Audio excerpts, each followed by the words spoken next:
What is up, Bearded Tog people? It's your host, Adam Mason here. Something I wanted to get to, just some housekeeping items. One, mentorship is still open. We have a few slots coming up in July and August. If you're looking at learning something about your camera or want to get together, definitely shoot me an email or hit me up on Instagram at the Bearded Tog. And yeah, we've had great success with a few of our mentees. One of our mentees made $8,000 in revenue last year, and they're already making $35,000 this year. So that's pretty awesome. And then another one of my mentees, Jessica, we talked about her on our last podcast. She did an off-camera flash mentorship with me because she wanted to dial in her reception photos. And her photos look amazing now. Like her reception photos, I'm like, dang, did I do that? Like it's not just me, but that's bad salesmanship. It was just me. I should say that as she is incredible. And so, yeah, I love to teach. Sessions are usually laid back in about 2 hours. So feel free to contact me if that's something you're interested in, or if it's just a branding thing or just questions. We can do a Skype call if that's easier for you, if you're not in the DC or Delaware or East Coast area. And or if you're somewhere cool, I would love to travel to you because that would be really fun. Anyway, today's episode is really cool. One of my heroes, the early guys that I looked up to from a business perspective and photography perspective, and just a family, he's got it going down. And he's one of those guys where you're like, he's got it together. But at the same time, this is his first podcast interview. And so that's really incredible. And I think he should be on a lot more interviews. And I think we should give him a lot more insights, or we should ask for his insights. So today is Mike Morby from Morby Photography. He's from Pennsylvania. He's in that kind of crew. That's where I started my business. And outside of Philadelphia, Ashley Garrity, Tony Hoffer, like amazing photographers and businesses starting in this area. And I just love this guy's heart. He's just so gentle and so humble, and he's super knowledgeable. And you'll hear it kind of in the conversation that I expected this interview to be like 25 minutes, and we just kept going. And we are definitely going to have him come back on and talk a little bit more. But today we're talking about associate programs, like how to start. What are some of the practical things that go on with that? How do you even outsource? Like what's the next step to let somebody take over a part of your business? And then at the same time, we're diving into venue relationships and kind of how they can benefit you as a business. I think that if you're friendly and professional with all of your vendors come wedding day, and whatever methodology you want to use for that, it's going to pay dividends. And there's that saying where if you want to go fast, go alone. If you want to go far, go together. And I think what Mike has built, they're doing like 90 or 100 weddings a year up in Philly. And he shot his first wedding like 17 years ago. And he's still a young guy. So he's shooting 35 himself. I think when you think about your business long term and not just the flash in the pan 1 year or 2 year, these are the episodes that are going to matter. And these are the qualities and values that we need to think about as business owners. We don't want to associate ourselves with the plumbers or the technicians or the craftsmen, but that's who we are. Like, we need to make sure that in addition to our quote unquote brand, which is beautiful, and I think we need to make sure that we push those because you have brand values and your mission, we also need to make sure that the execution and the longevity is there. And so I love Mike's heart with this. Anyway, here we go.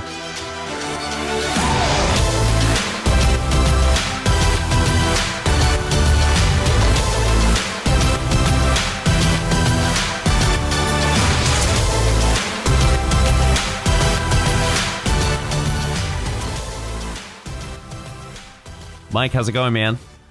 Doing well. Thanks, Adam. Good, man. It's exciting to have you on. I talked about it a little bit in the pre-show, but I went to your workshop. Was the first one I ever went to, the first like external, extracurricular communication and education, first ever education that I went to. And it was awesome. So I knew we had to have you on, and we've been buddies for a long time. And you're still back in that area where I started my business. And so, and you've been doing this a long time, man. You've been doing this a long time. So I kind of wanted to have you on and just learn more about you and a lot of the business that's happening for you. So how's your year going so far? It's going really well. Actually, this year, we are like close to, I think, 90 weddings for this year. Wow. Between me and my other photographers, but actually taking I'm quasi calling it like a sabbatical year. So I can pour more into my business. I usually do myself about like 50 weddings a year, and then my associates do, the rest. But this year I actually set strict boundaries. So I'm actually only shooting 33 myself, so I can grow my associates and my relationships and just not run at a breakneck pace and slow down so I can focus on the business. It's been it's been awesome. It's been so good. Oh, I only shoot one a weekend, and I'm taking off one weekend a month. So, yeah, it's been great. That's cool. I've seen a lot of people, and maybe you went through this. I'm kind of going through this phase where, last year, 2 years ago, I shot, 19 weddings, and I was very content. I did that. I had some corporate work, and I was like, yeah, this is great. I raised my wedding prices, kind of traditionally at the end of the year, and didn't think anything of it. And then last year, shot 37 weddings, and I was like, what just happened? Like, why did that double? Like, I did everything you're not supposed to do to. So you raised your prices and booked more weddings. Yeah. That's nice. I'm sure your wife enjoyed that. Yeah, exactly. Financially, maybe not relationally, but financially. Exactly. Yeah. Every time I'm in the room editing, she'll just be like, "Where are you?" I'd be like, "We bought a house." But like that is now kind of the standard. But I remember when I used to look up to you and a few other guys just getting over 30, and was like, "Wow!" And now I'm already thinking like, okay, we should do one weekend off a month or something, or like try and be more intentional about the calendar. And I've heard that's really, really good. We've had some other guests that say like taking one weekend off a month is going to help you guys a lot.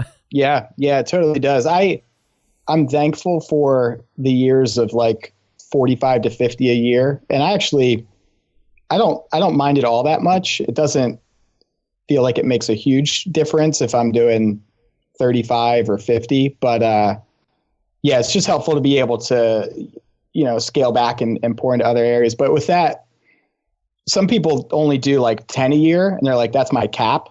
But for me, it's like, you got to be putting out work.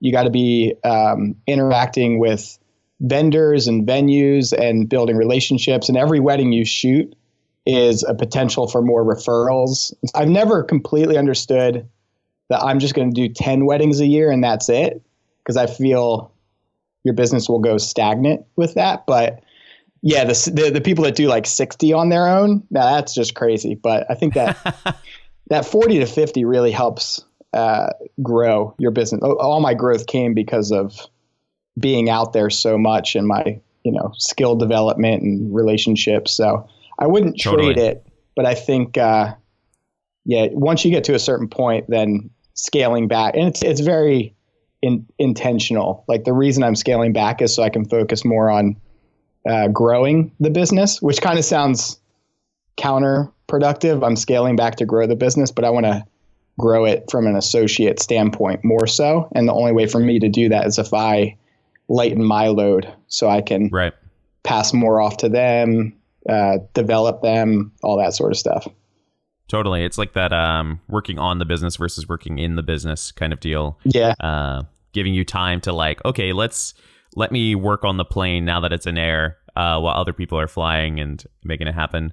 I totally had a question and then we totally lost it.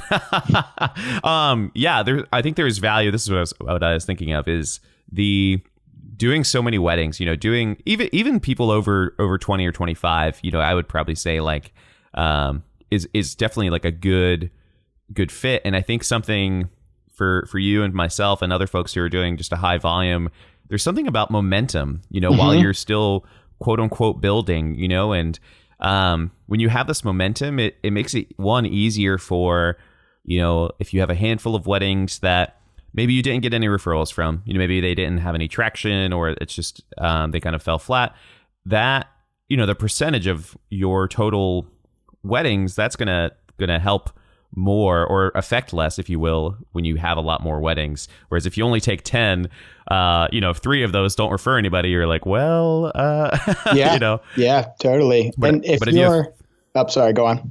I was just gonna say, if you have 3 weddings where they don't refer you, that's only 7% or 5% of your weddings. Yeah, rather than the majority. And like I shoot locally. I choose not to travel. And if somebody wants me to travel, I just tack on a ridiculous travel fee so they don't email me back.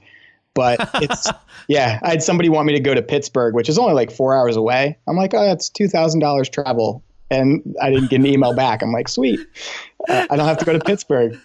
But if you're doing that volume and you show up at a venue 3 times in a year, you're much more likely also, like with the venue relationships, to be strategic and say, all right, I'm at this venue 2-3 times this year. I'm going to try to build a relationship, and they see you consistently. And there's a lot of benefits to volume. But I think it's important, to hit that sweet spot where you're not burning yourself out and quality isn't like I've always, for the past 3 years, I've taken off Sundays. So I haven't shot a Sunday wedding in about 3 years. So yeah, certain boundaries are good, but they got to be intentional, and you got to make sure it's not going to hurt your business so that you can like nap more or, whatever it may be that you want that extra time for. Totally. It's got to, have this like, again, it's that balance and just like knowing your numbers. Yep. Question for you, and this is very obscure. I don't know if this will ever happen again. But this year there's all the stars have aligned, and I have 15 or 16 weddings at the same venue this year. Oh my goodness. Yeah, which is insane. And you're not a preferred vendor? I am a preferred vendor. I'm on the list. Like, okay. Yeah, we're at the point where they have like a little restaurant, and if I go there, my meal's covered. Like, they treat me like gold. It's awesome. Insane. I'm waiting for the shoe to drop and then be like, actually, no, Adam, you're not welcome here. That's crazy. Let's. I was trying to save this, but we're already into it, man, because it's so good. What are your biggest thing that I learned from the workshop that was new? At a time when I was starting my business, it was so many people go into the wedding photography business or the photography business, and they think, one, I'm an artist, pay me for my work, and then we're done. And I think there's a few people in the industry that can do that, or there's a few people that can take 10 weddings, but they have income coming from somewhere else, or those weddings are just massive and they're making it happen. But I've kind of talked about this before, and I know you're a big fan of this, is like those vendor relationships, and especially those venue relationships, and being first in line, essentially, or second in line after they pick a venue. Like, Tell me more about your strategy. Did you always do that? Was that common sense? Was there a day when that clicked for you? Like, what are the success stories that you've kind of had from that? Yeah, if you don't mind, can I ask you a question before I answer that question? Sure. So you say you have 15 weddings this year, and you're about at the same venue. You're about to say something after that. Was it like you're worried about getting redundant or bored or like the same old? Were you about to? Was I reading into that? Were you about to say something? Yeah, I was going to say something. Thank you. We not about boredom or fear of art like losing my artistry. I think I've taken away the romance of trying to make insanely different work every time I shoot. And I think that many couples at that one venue, they have some expectation, and if anything, I just want to meet and exceed that expectation. But my bigger question was, we're kind of putting the cart before the horse, but was there any additional advice when you have that kind of relationship to even capitalize on that? Like, how can I even push that harder to now that we're already in that sweet spot? Yeah, I think it's really great when you're there regularly. Like, I actually just came from a meeting. I was dropping off an album that we made for a venue that we shoot at about 10 times a year. And, the more that you're there, and basically what it comes down to, with that 15 weddings there, venues and vendors primarily want to know, are you good to work with? Like, their primary concern is Adam Mason or Mike Morby the best photographer in the world? Like, they care, they want your work to be good, but more so, are they going to steal the couple to do like an hour's worth of portraits during the reception and, mess up the timeline? Are they going to not be done when the cocktail hour is over so that, the caterers having to bring out cold food, or the DJs having to cut songs? Are they going to be pushy? You know, they really just want to know, is this person going to help the wedding day go smooth? Are they going to treat my clients well? Are they going to treat my other vendors well? Are they going to respect the property? Are they going to respect the timeline? You know, all of that sort of stuff. So with the 15 weddings that you have there, I think the number one thing is just make their job as easy as possible, be as friendly as possible. Because they want to work with people that they like more than anything. Right. Like, you could be amazing at photography, but if you're a jerk, they don't want you at their venue because you make their job harder. So that's always like the number one thing I encourage people is just, you know, you're there as part of the day. It's not, a lot of photographers that are starting out, I think, focus too much on it being portfolio building for them, or this is my time to shine, or this is my time to like get awesome images, to get all these likes on Facebook. But you're there as just one part. And it's not necessarily, even though we might think so, the most important part. And so if I have to cut some stuff in order to make sure the reception starts on time, I'm going to do that. And I actually try to treat the vendors with as much respect and care as I do my couple. Now, if my couple, my couple still is primary. So if my couple is like, I don't care that dinner comes out late, I want these photos, then, you know, that's where I'll bend. But sure. You know, otherwise, I really try to, you know, do that. And then the other thing is, and this just happened this morning with the venue I was just dropping an album off with, is she loves the venue manager that I give them images right away so that they can use them for, because they're trying to advertise their product as well. And so if I can give them my photos and do them quickly and not watermark them and not charge them and not be stingy with them.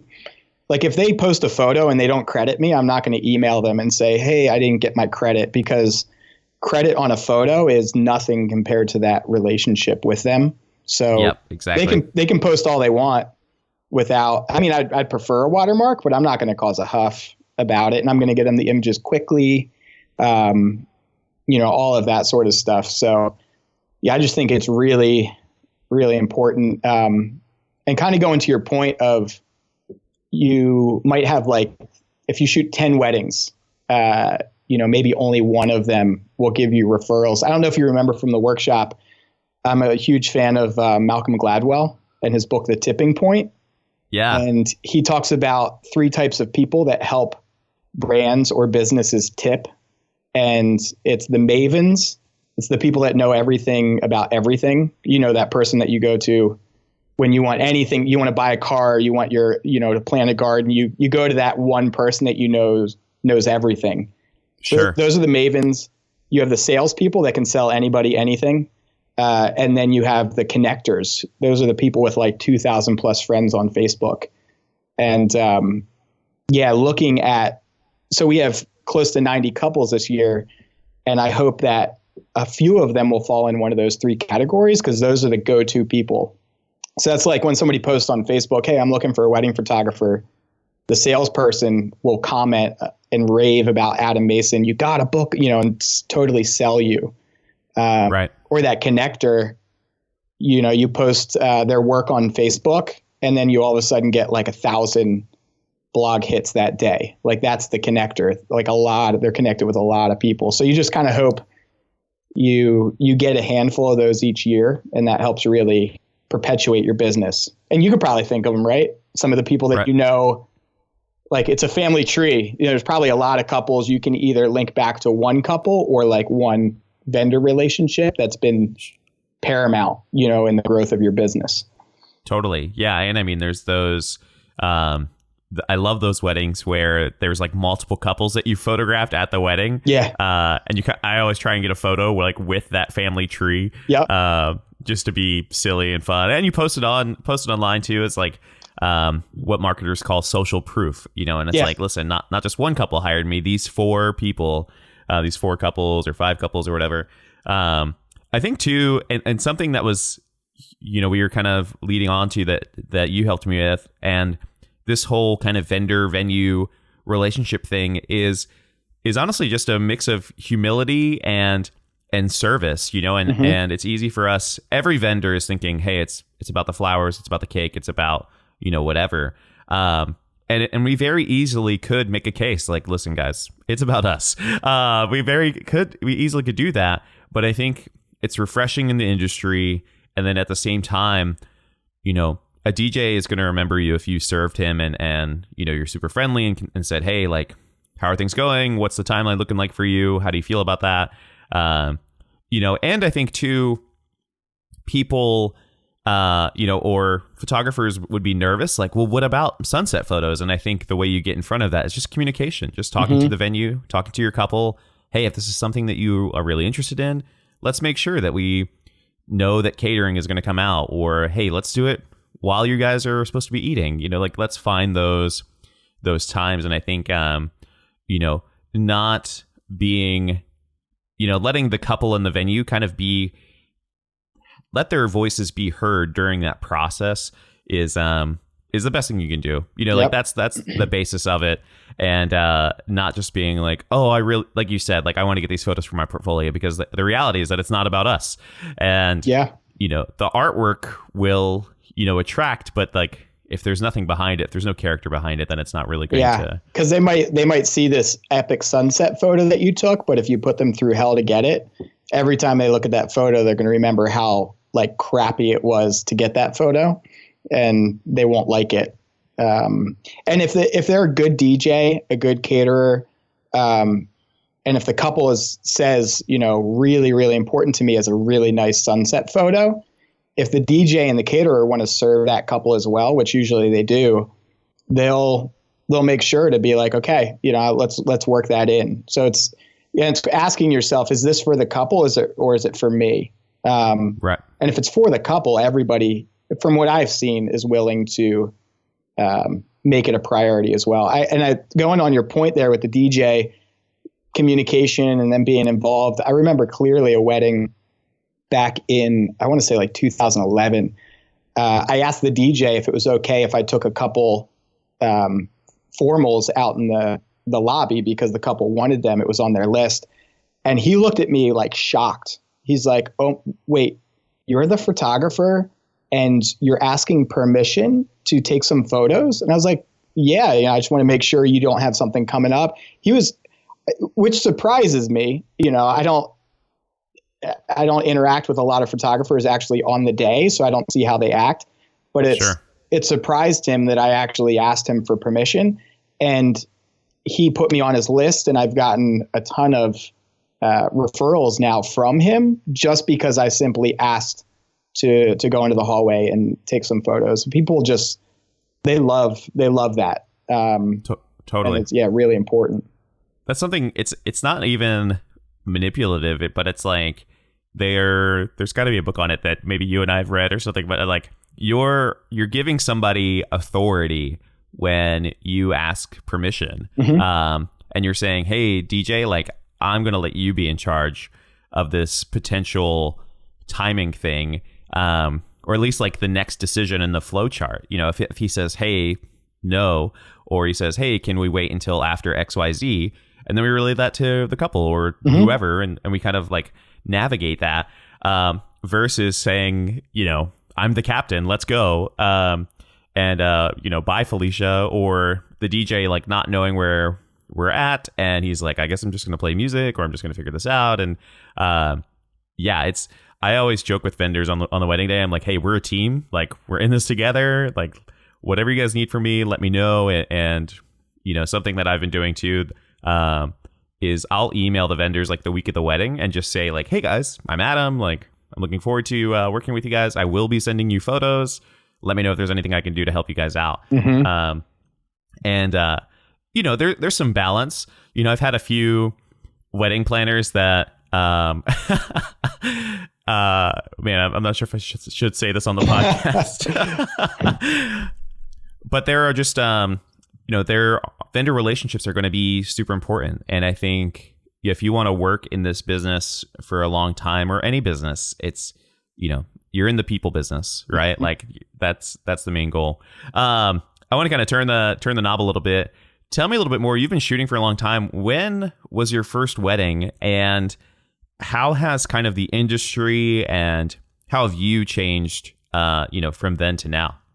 Well, son, let me tell you. Now, I can't believe. Am I at the point where I get the how has the industry changed question? Oh man, I'm old. I was going to ask if they shot film back then. Yeah, well, I did. I started in 2001, so that was my very first wedding, and I showed up to the wedding meeting. It was a neighborhood friend, that we grew up with, and I was in college at the time, so I actually showed up with some photos that I took, some black and white 5x7s of my friend skateboarding that I developed in the darkroom. And she booked me for $500 for her wedding. And from 2001 to 2009, I just struggled along. Yeah, I was an art major in college. And I had a camera. So ultimately people thought I was a wedding photographer because I had an artistic eye with a camera, but my weddings were terrible. I think you might have seen it in the workshop. I usually show some before and afters about how bad I really was for so long. And 2009 was kind of my turning point where I had a wedding photographer ream me out because I was shooting in full auto for 8 years. I was shooting weddings in full auto, like direct flash. That's another Malcolm Gladwell thing, is the 10,000 hour principle. Is if you put 10,000 hours of intentional practice into something, you can gain mastery, even if you suck at first. So I'm living proof of that. But so 2009 was a turning point because I realized that I was terrible. It was kind of like my eyes were open. And then 2011, I took a workshop with Cliff Mountner, and that just blew open my understanding of light and composition and stuff like that. And then it was kind of just skyrocketed from there. Within a year of Cliff's workshop, I went full time. That's how much of a change it made.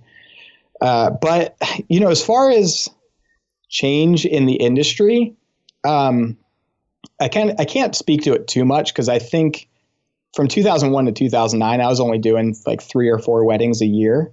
But I think the greatest change I've seen is just access to information, that people can go from 0 to 60 very quickly in this industry. If you have a social media presence, if you're a good communicator, there's a lot of people out there that have only been shooting for like 2 years and winning Fearless Awards and just like amazing skill. And I think it's because the access information, if somebody's willing to do the work, the access is out there, and you can buy a camera and put up a website and make a Facebook page, Instagram, all that sort of stuff pretty easily and kind of blow up quick. But what you alluded to is longevity in the industry comes through relationships and consistency. Because I've seen some people, they'll do 25 weddings one year and then do like 5 the next. It's very inconsistent. And so I'm constantly working on relationships and consistency in those relationships and building those up. Because I heard somebody say one time that, somebody gets married at the age of 25, and within 5 or so years, all of their friends get married. And so you might get some weddings from that, but then it kind of fizzles out. But venues, they're around for 10, 20, 30 years, and they're seeing hundreds of couples a year. And so if you want to serve your client, which is really important, but if you want longevity in the industry, you have to really connect with the industry, because venues, they could send me 20 or 30 inquiries a year, where a past client might be able to send me 2 or 3. Hopefully none of my clients listen to this and think I don't care about them, but longevity really does come through those relationships. Totally. And I mean, it's not that clients aren't important, it's that we want to make sure that everybody is cared for, and the client would never want to hear that the photographer didn't care about other vendors, hopefully. Yeah. So, that makes sense. Yeah. So can I answer your question? I kind of like went on a little history lesson there. Yeah, I think you just asked you said I was old and I stopped and the industry's changed. That's essentially where we landed at. But, I think it was good. You kind of, like you said, like the access to information, something that even with this podcast, I try so hard, I'll get DMs on Instagram or messages and they're like, hey, how did you shoot this? Or, hey, what's your favorite lens? Or what's XYZ? Or do you have any strategies for, growing an Instagram following or whatever? And now we're at the point where not just me, but so many people have a resource for that is free and easily accessible. And all you have to do is listen, like literally put some headphones in, go to Starbucks, take 30 minutes, and you'll have your answer and you'll have a strategy laid out. And I think that is the beautiful thing about that is that, and something Gary Vee talks about is like 99% of the people that absorb the content aren't going to make the action with it. Mm-hmm. Wait, you didn't say the F word when you were quoting Gary Vee. Was that a mistake? Yeah, that's true. That's true. This podcast is a clean podcast. Oh, good. At least most of the time. And just on that point is like you with the access to information, it's also like really dangerous as well. So you could just as easily have your business grow as well as fail. So if you get, 3 or 4 terrible reviews because you walked into the wedding not knowing what you're doing or not treating people well, you can crush yourself much more easily now, as well, which is super dangerous. Totally. I know you're absolutely right, especially in like a low volume industry. We're not McDonald's serving, 500 meals a day. Yeah, that's super good. Tell me a little bit more. So your business now is ginormous. Like you said, 90 weddings. Walk me through the journey of outsourcing. Like how long did you do things by yourself? I'm guessing the editor was your first hire, but maybe it was Carrie. And like, walk me through that. And then now you have like 4 associates, and we'll get to some more specific questions about that. Yeah. Every year I try to focus on 1 to 2 like big things for my business. So this year is lead generation. And so that would be with the venue relationships, all that sort of stuff, and staff development. So those are that's my big reason for scaling back to do that. So last year, systems management was like my big thing of how can I save time, even like half a second per photo, or like what are all these little things that I can do to save time. That over 100 weddings last year, we had 95 weddings. So over that amount of weddings, it adds up to weeks worth of saving, of time. But yeah, the very first thing was outsourcing my editing. So funny backstory is I told you I've been doing this for a long time. I was actually editing weddings in iPhoto back in like 2008. Wow. Yeah. So you can fail back then, at least. Yeah. You could fail a lot and still have success, which blows my mind. But yeah, outsourcing my editing was the first big thing. And now we have that in-house. So our studio manager handles the initial edit. But I mean, do you want me to like give a quick breakdown of my absolutely workflow? Like, walk into it. Yeah. Okay. So we have, like you mentioned, it's me and then 3 other associates. The one we just brought on in January, and she hasn't booked anything for 2018, but she has 3 for next year. So she'll hopefully start getting a larger volume as well. But yeah, we'll shoot a wedding, back it up immediately to the NAS and to Amazon Cloud and all that sort of stuff. And then our studio manager comes in on Monday and she does an initial call of all those weddings. Which sounds a little scary, but she does a phenomenal job. And what she'll do, she doesn't actually delete any images. She'll just give a 1-star to the images she thinks are keepers, and a no-star to images she thinks aren't. Then on Tuesday, I go through, and now that they're in buckets, a 1-star bucket, I go through slow, and I'll see like a section and say, I think there was a better shot, or, I want more variety. So then I'll look over in the 0 star and maybe like pull some over, and then some of her 1 stars I'll, get rid of. And then I'll 2-star anything I think is blog worthy.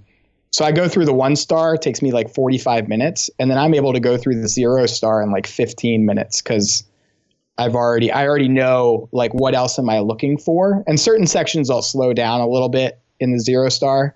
So Sure. yeah, my culling has gotten down to an hour with that system. And then is she culling all your weddings? So say you and the other associates, like, is she culling 5 weddings from a weekend or 3? Yeah, and she's like super fast. So we haven't awesome. exceeded 5 in a weekend. So we'll see if we ever exceed that, if what will happen. But then I Tuesday I go through those calls and then I upload them to Lightroom and do like a smart preview. And then I narrow down the blog post images that I want blogged. And then on Wednesday, a guy we just brought on full time, he's also an associate. He's got 27 weddings this year, but he also does two days a week in office. So he'll go through and edit the blog post. And then he uploads that to Lightroom Smart Preview to Dropbox. And then from home, our studio manager only comes in on Mondays. And then she from home, from Thursday to Wednesday of the following week, will edit all of the weddings that we had that previous weekend. So she'll based on the blog? Yeah, she'll use the blog as like a starting point. Sure. So she'll edit it. And then it goes back to Dan, who did the initial blog post, and he'll edit, review, export. And then I just have to quick glance at the export, make sure everything looks good, and then I pack it up and mail it out. So my working time now with this system has gotten down to an hour and a half per wedding of editing, culling and editing combined. So let me clarify. Are you not editing any images yourself, unless you like see something you like or something like that? Not anymore. No, not even. That's incredible. Yeah. So the reason is because you got to find people. One, you have to trust people. And the other is you got to realize that there are people that are going to do certain things much better than you. I care about editing, but I also care about speed. So, Dan and Leah, who's our studio manager combined, way better at editing than I am. I'm quality control. Like I look at the edits and Sure. all of that sort of stuff, that every image passes by me, but it's done now in such an efficient manner that I actually only, this is going to sound crazy, but this year, Tuesday is the only day that I have to sit in front of the computer now. Yep. And then Thursday, my wife works Monday, Wednesday on the business, and I work Tuesday, Thursday. Tuesday is you go through and call and stuff like that. And then Thursday is pack up a couple weddings and then focus on growing the business.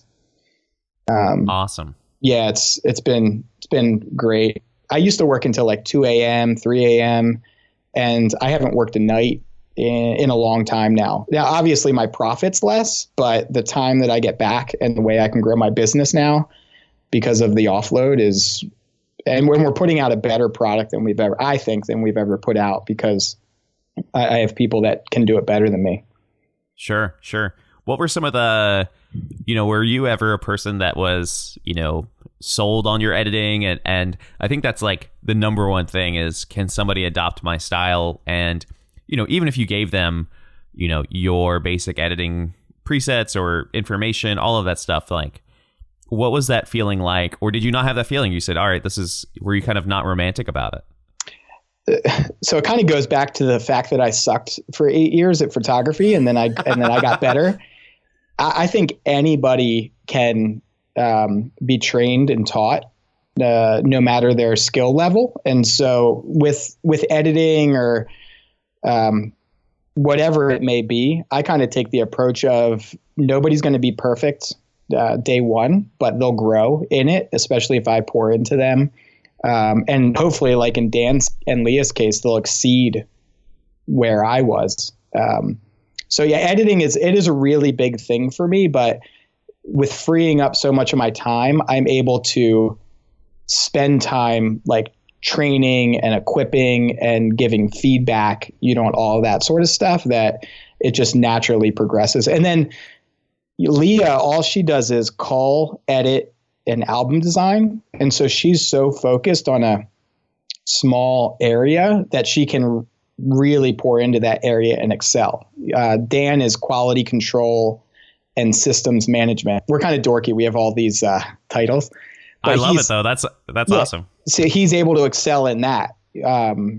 I'm relationship and lead generation is my two big things. So I'm able. My wife is finances, pretty much just finances now. So we all have our thing that we can focus on, and then we're able to get better at it because we're not spreading ourselves thin. For sure. Absolutely. You're not, a jack of all trades. You're starting to niche down inside the business. That's amazing. That's awesome. Which only it comes in time. I'm not a believer in outsource right away. You have to become good at the task first before you can properly hand it off. Sure. I'm a big believer in that as well. Struggle with it yourself for a little while, and it might suck, but you'll be able to better equip people if you've struggled through it for a period of time. Right. Totally. Is there, give me some of the language, or how often does it happen? Does a quality assurance, what does that look like? Is that sitting down and saying, hey, there's this series of images, maybe that's formals or portraits, or, what were you thinking for the ceremony? Not know what were you thinking, but what was your mindset? your mindset. What's your mindset behind these images, or using that lens? Or walk me through a little bit of that. What does that look like when it comes to edit time, or when you're getting that final, that gallery and you're looking at it?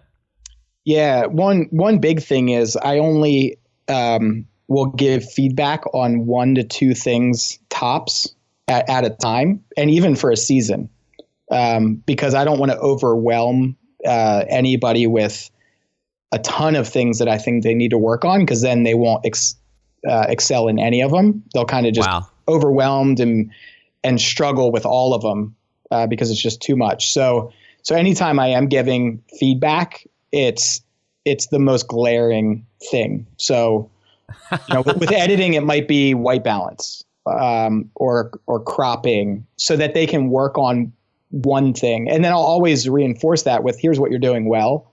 But I found that and this is just all through trial and error, but I found if I give too many things to work on, it hinders, it doesn't help. So I'll pull out here's 2 big things, and then it becomes habit and consistent, that then I can okay, now let me bring up another thing. So that's one way that I approach it. And then with my associates, I do a spring, basically in April and an August training day. So we just had one in April where we focused on posing all day, because it was something we all wanted to work on.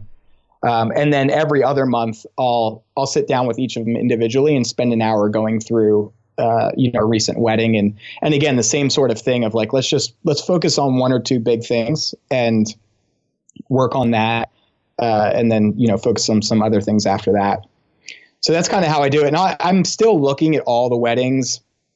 I'm still shooting myself, so I'm relevant, because I'm still shooting weddings, as well. But I'll take notes as I'm calling and be like, why are you using 1.2 for bridal party photos? Why are you lighting the ceremony this way? A bunch of little things that, we'll talk through. And it's been very, very helpful. And I've seen a lot of growth in those areas when I really focus in. That's awesome. What have been some of the challenges behind having an associate program? Walk me through. Was there, what was that like? Challenges, did you say? Yeah, if any. Yeah, definitely challenges. Because you don't have to name any names. No. I mean, I wouldn't have them if they weren't great. I am very patient though. If somebody makes mistakes, I don't, kick him off the ship. Sure. You're a dad, so I mean, you have a lot of patience, and you're a father figure to a lot of us photographers as well, and so I think that is helpful for sure. Yeah, it's really hard because we're Morby Photography. So Dan, Mackenzie, and Corey go out in the name of Morby Photography, and Corey came in as an associate at a high price point because he didn't have to build up his business. His first year with me in 2015 was his first. He did 17 weddings in his first year at a high price point, Philly ballroom weddings, which is kind of unheard of for somebody in their first year. But yeah, it can be challenging because we're known. I talked about in the workshop, we have 8 branding points that is the foundation of everything that we do. And so one example would be response time. If you remember from the workshop, that's one of our branding points is we're going to respond as fast as possible. And so I pass off an inquiry, and if it's, in the beginning, it might take a day for them to respond to that inquiry. And all of a sudden it's Morby Photography is not responding quickly. I thought they were known for quick response, or, we're known for creativity.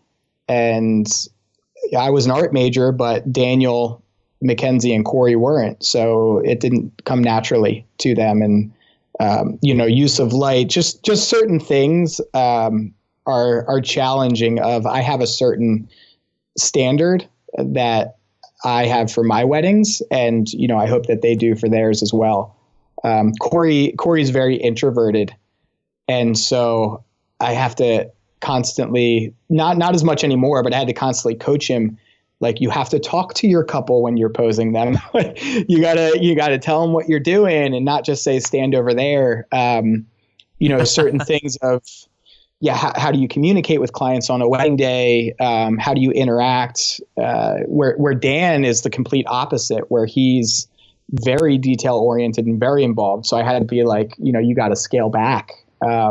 Or Dan in the beginning was doing 2.5 hour wedding meetings where I had to get that down to an hour, and just certain things.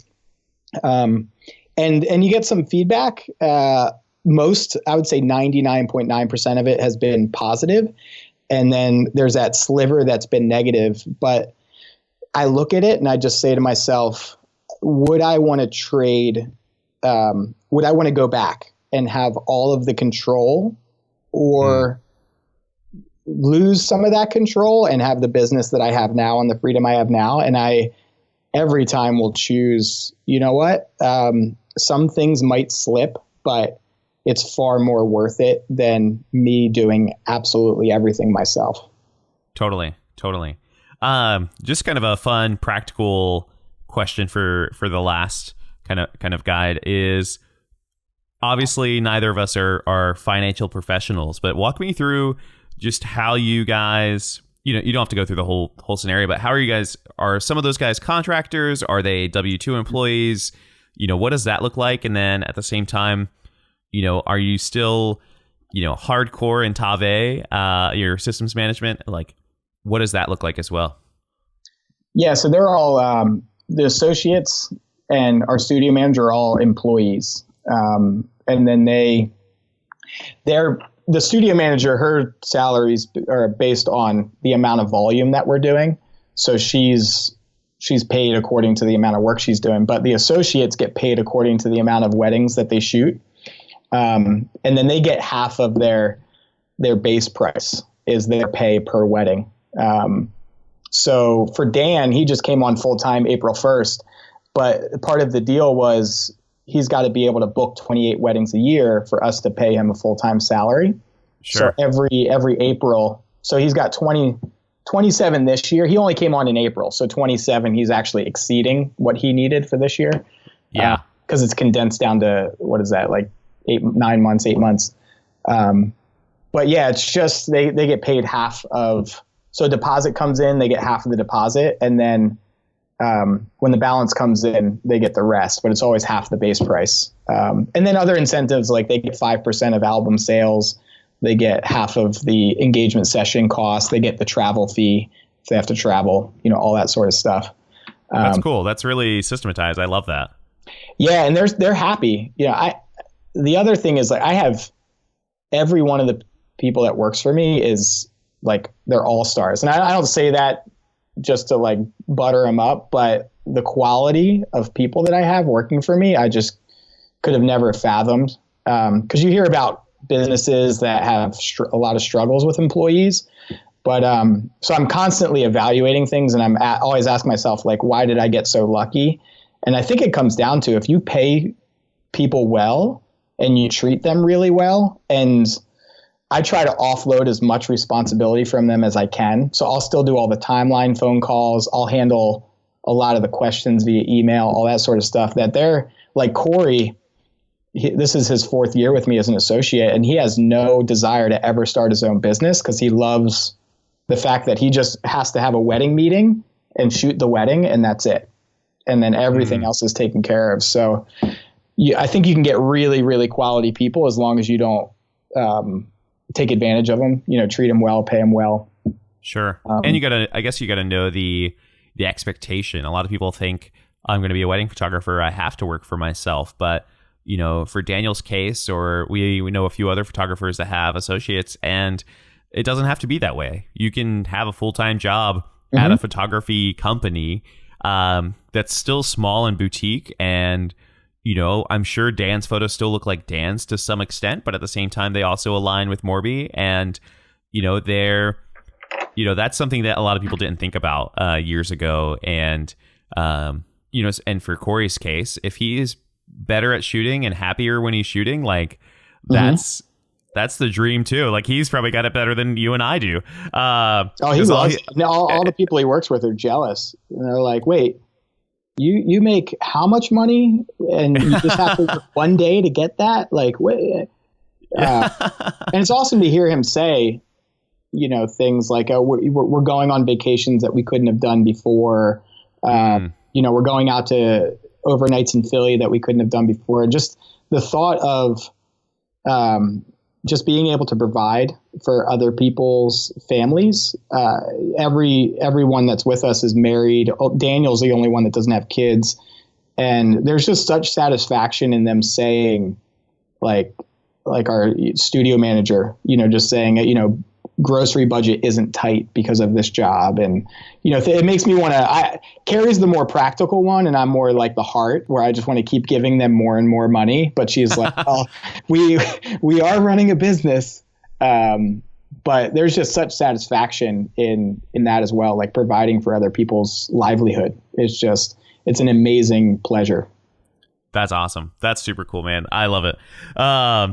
Sweet, man. So thank you so much for being on, and you're an inspiration to me and hopefully to other people. And yeah, dude, I just love, you've been in the industry, quote unquote, since the film days, forever.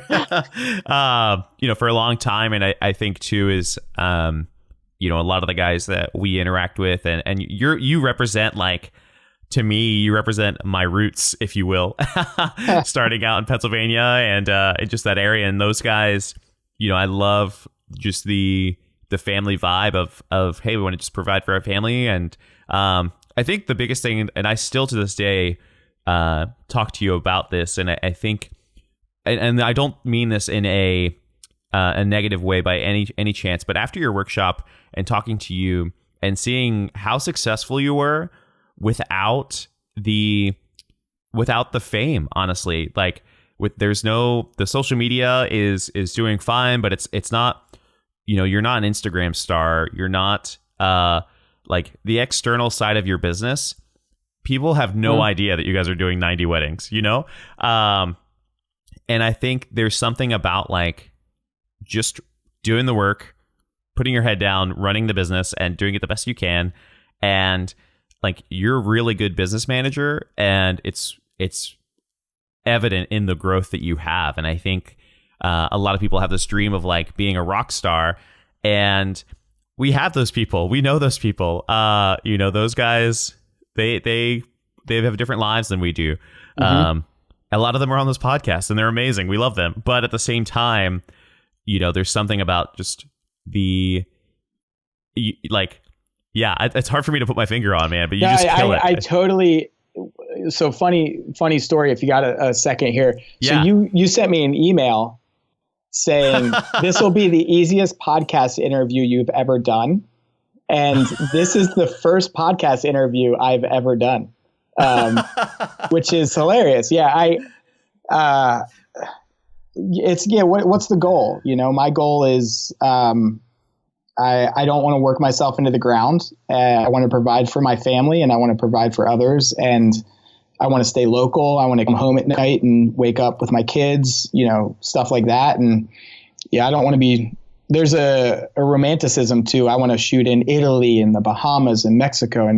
But for me, I want a simple life and provide for my family and provide for others. And that's the goal. I think a lot of those famous, I don't know, because I don't see their books, but I've heard stories of the rock stars really struggling, because you can be whatever you want online, but you know, what sacrifices, you know, what cost comes with that, on the back end of stuff. So, hey, I'd like to be famous. I'd like to be interviewed more, but more so, yeah. I want to know, am I going to be self-employed for another year?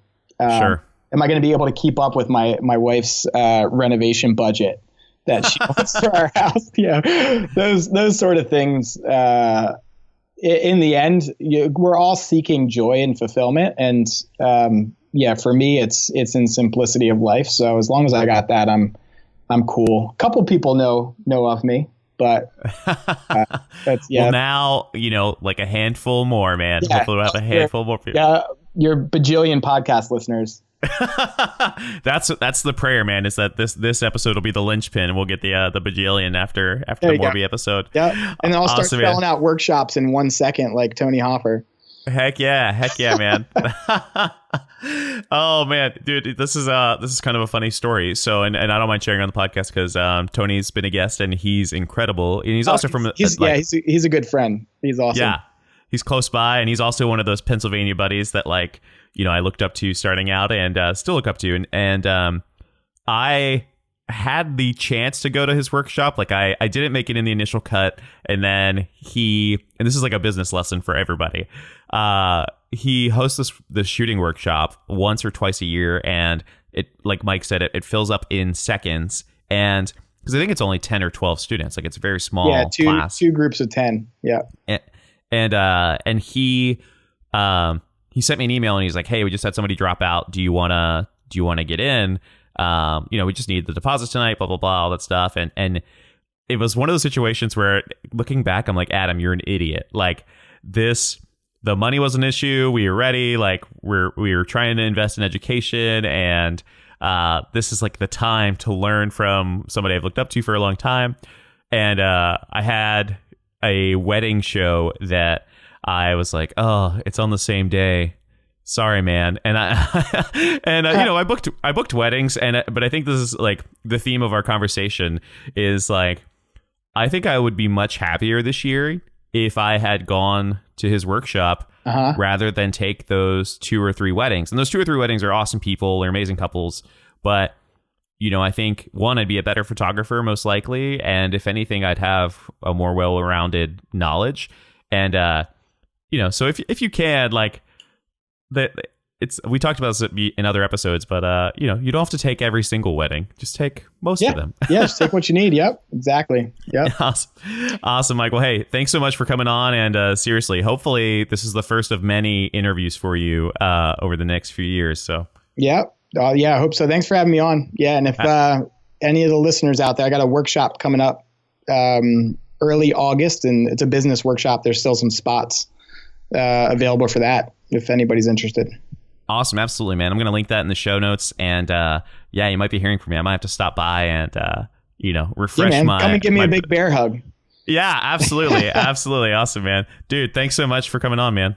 Thanks for having me. Wow. What an insane episode. Guys, I'm going to let you just sit in that from Mike's perspective. Amazing insight. I absolutely love him. I'm linking his workshop in the show notes just because I experienced it and it helped me a lot. I'm probably going to sign up just because, my business was different 5 years ago when I took that workshop. And that workshop was like 6 hours, where now it's like 2.5 days of just hardcore. Let's deep dive. Let's turn off our phones. Let's get into it. So I absolutely love that. Definitely sign up for that workshop if you're in the area. Let's try and make our businesses better. And seriously, the cost, he easily could have charged like 5 times more for the insight you're going to get to this business, because are you making profit? Are you able to move your business forward? Like, you have to know those numbers, and the better relationship we have with that, the better we'll be. So thanks so much for listening, guys. Leave a review on iTunes if you can. I would love to see that. Screenshot it. Send it my way on Instagram, because it helps the show and it helps me know what you guys are loving about the show. Thanks so much and have a wonderful day. Keep being awesome.